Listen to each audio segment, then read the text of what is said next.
You finally ship your product and the instinct is obvious. Turn on the ads. Google, Facebook, Instagram, TikTok. The logic seems simple, but for many startups, early paid advertising becomes a trap. It makes your numbers look good, but they hide the real problem. People might not actually want your product. There is an old piece of investor wisdom that founders really take seriously. Great marketing can save a bad product. So what should you do instead? Stick around, I will show you the smartest and the faster way to grow without burning cash.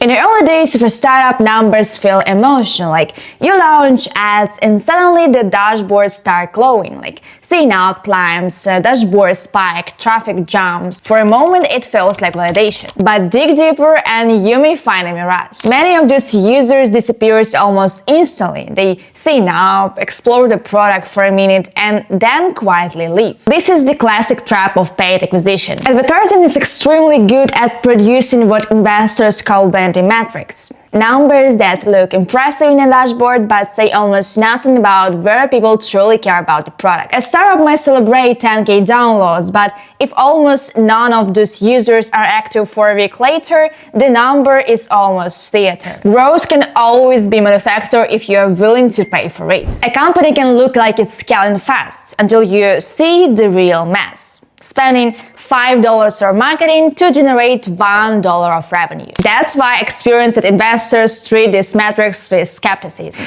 During the years of cheap venture capital, many startups run exactly this playbook and hope product market fit would appear later. Sometimes it did, more often it didn't. In fact, about 34% of failed startups reported strong traction just months before shutting down. Y Combinator warns founders about this dynamic. Paid ads can temporarily mark the absence of product market fit. They can create illusion of momentum while terrible retention quietly eats the product from the inside. The core danger is believing you're farther along than you really are, which leads founders to pour even more money on a fire that isn't actually burning.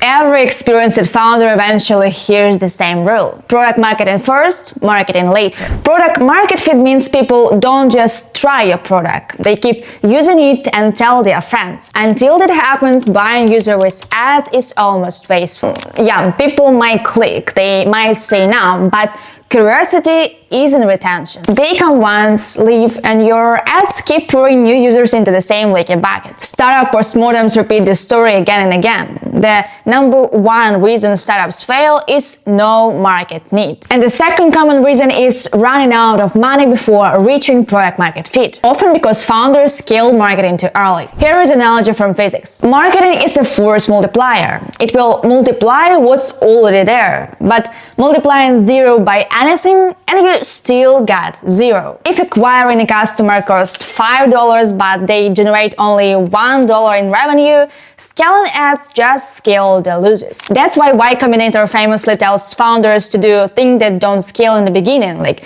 talk to users, improve the product, and create real demand, because ads really create product market fit. They only amplify it. And until people truly love your product, marketing isn't growing. It's just expensive noise. Beyond the illusion of traction, early advertising introduces another serious danger. It can destroy your runway. Startups live and die by their cash reserves. Buying users is expensive, and if those users don't stick around or generate revenue, you're essentially setting money on fire. Money you won't have later when you need it most to improve the product, fix crucial problems, or simply keep their company alive. Cash is oxygen for startups. Companies rarely die because of bad ideas. They die before they run out of money. Research from the Startup Genome Project found that 70% of startups scale prematurely, and this premature scaling became the number one cause of failure. They ended up on financial treadmill, constantly needing new investor funding just to maintain their growth. We have seen some big failures caused by this. Take HomeJoy, on an on-demand cleaning startup. It raised $35 million and expanded to dozens of cities, but eventually it shut down because the cost of getting new customers was higher than the money those customers brought in. The darkest side of early paid acquisition is how hard it becomes to quit once you start. If your growth engine only runs on paid acquisition, you'll keep pouring money in just to show progress, even if every dollar is unprofitable. Some startups get addicted to this cycle, like raise a round, spike users with ads, show vanity metrics, raise another round, and repeat. It's a Ponzi scheme of user growth. Eventually, it's not about if the crash happens, it's about when. Looking at real examples make this pattern even clearer. Some startups try to buy growth while others earn it. Fabcom is a classic cautionary tale. Once valued at $1 billion, Fab raised enormous capital and spent heavily on advertising and expansion before its business model was fully proven. At first, the numbers looked incredible and customer acquisition surged, but many of those customers quickly disappeared after realizing they could buy the same products elsewhere, often cheaper. Fab had built growth through marketing, not through loyalty, and when the spending stopped, the growth disappeared. Quibi offers another famous example. With nearly $2 billion in funding, the company launched it with huge marketing campaigns and high-profile endorsement, but consumers never really asked for the product. Quibi essentially tried to brute force product market fit through marketing, and that strategy failed quickly, because after 6 months after launch, the company shut down. Now let's compare that with a very different approach. Buffer, the social media scheduling tool, had no advertising budget in its early days. Instead, the founders focused on writing helpful blog posts about social media strategy and engaging with users on Hacker News and Twitter. People discovered Buffer organically. In its first year, Buffer reached 70,000 users without spending money on ads, and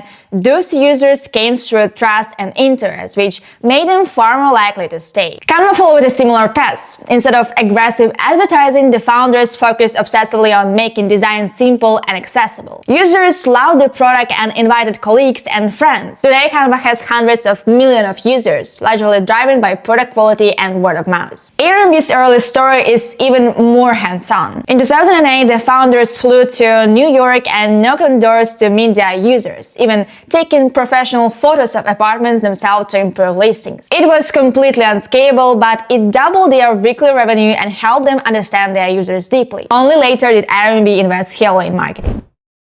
There is another reason paid ads kill startups early, and it has to do with the innovation adoption curve. Every new product spreads through the market in stages. First come the innovators, the weird tech nerds who love trying unfinished stuff. And then the early adopters, people who see potential before everyone else. These two groups are your gold mine as a startup. They tolerate bugs, they forgive raw UX, and most importantly, they give feedback. They will tell you, this feature is confusing, this is a real problem you should solve, you're building the wrong thing. That feedback is what helps the startup find product market fit. And here is the twist.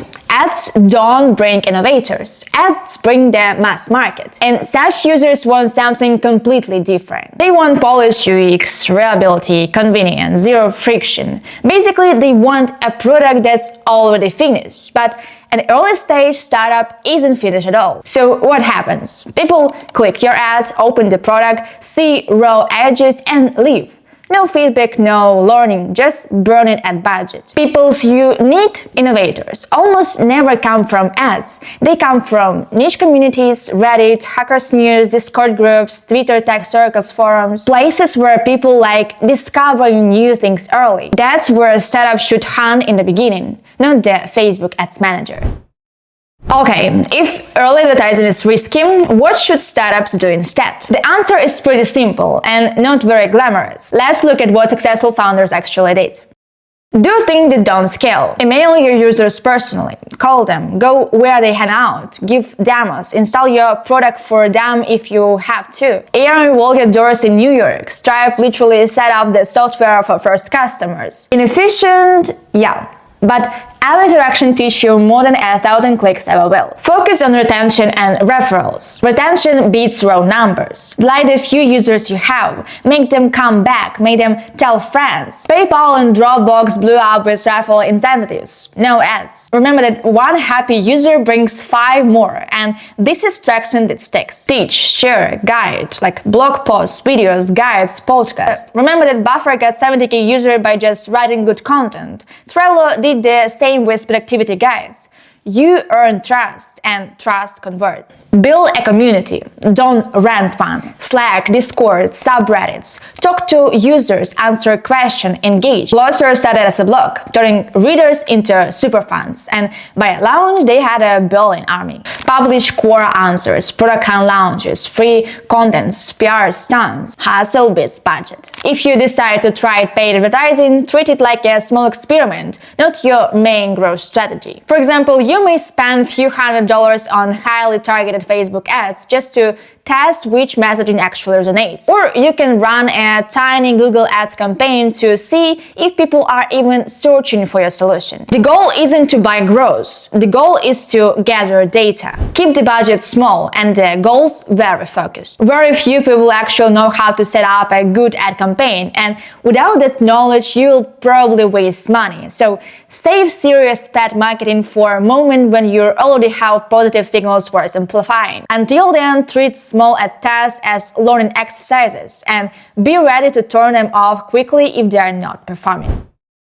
Paid advertising is not evil. It's a powerful tool, but timing matters. Running ads before product market fit often multiplies problems instead of solving them. A better approach is simple.